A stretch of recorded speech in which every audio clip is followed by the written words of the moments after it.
Hi friends, బంగాళదుంప జీడిపప్పు ఉప్మా ఎలా చేసుకోవాలో చూద్దామండి. బాండీ పెట్టుకొని కొద్దిగా ఆయిల్ పోసి రవ్వ వేపిందాము. ఇలా కొంచెం లైట్గా ఆయిల్ వేసుకొని రవ్వ వేపిస్తే బాగుంటుందండి, స్మూత్గా ఉంటుంది ఉప్మా.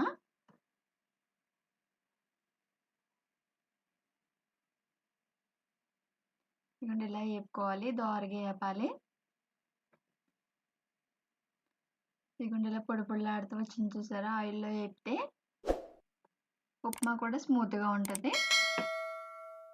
ఇదిగోండి రవ్వ పక్కకు తీసేసి తగినంత ఆయిల్ వేసుకొని పచ్చిమిరపకాయ, బంగాళదుంప, కరివేపాకు, సన్నగా చీరుకున్న ఉల్లిపాయలు, జీడిపప్పు, పచ్చెనపప్పు వేసేసండి వేపుకోవాలి. లైట్గా వేపి దాని తర్వాత బంగాళదుంపలు వేసేద్దాము.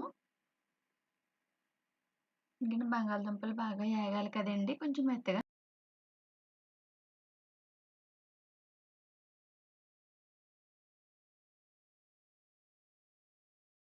అందుకని పచ్చెనపప్పు వేసిన 2 నిమిషాలకి వేసేసాను. ఇప్పుడు జీడిపప్పు కూడా వేసుకొని 2 నిమిషాల గ్యాప్లో ఒక్కొక్కటి అలా వేసుకోవాలండి. దుంపలు వేగాలి కదా బాగా. మళ్ళీ ఉప్మాలో పచ్చిగా ఉంటే బాగోదు. ఉల్లిపాయలు, పచ్చిమిరకాయలు కూడా కలిపి వేసేసుకున్నాం. ఇప్పుడు అన్నీ కలిపి బాగా వేపుదాము. అన్నీ కూడా కొంచెం మగ్గే వరకు బాగా వేపుకోవాలి.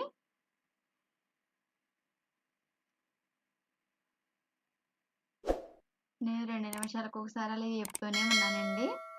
అవి కొంచెం బాగా వేగేదాకా, దుంప కొంచెం మెత్తపడింది దాకా కూడా వేపాను.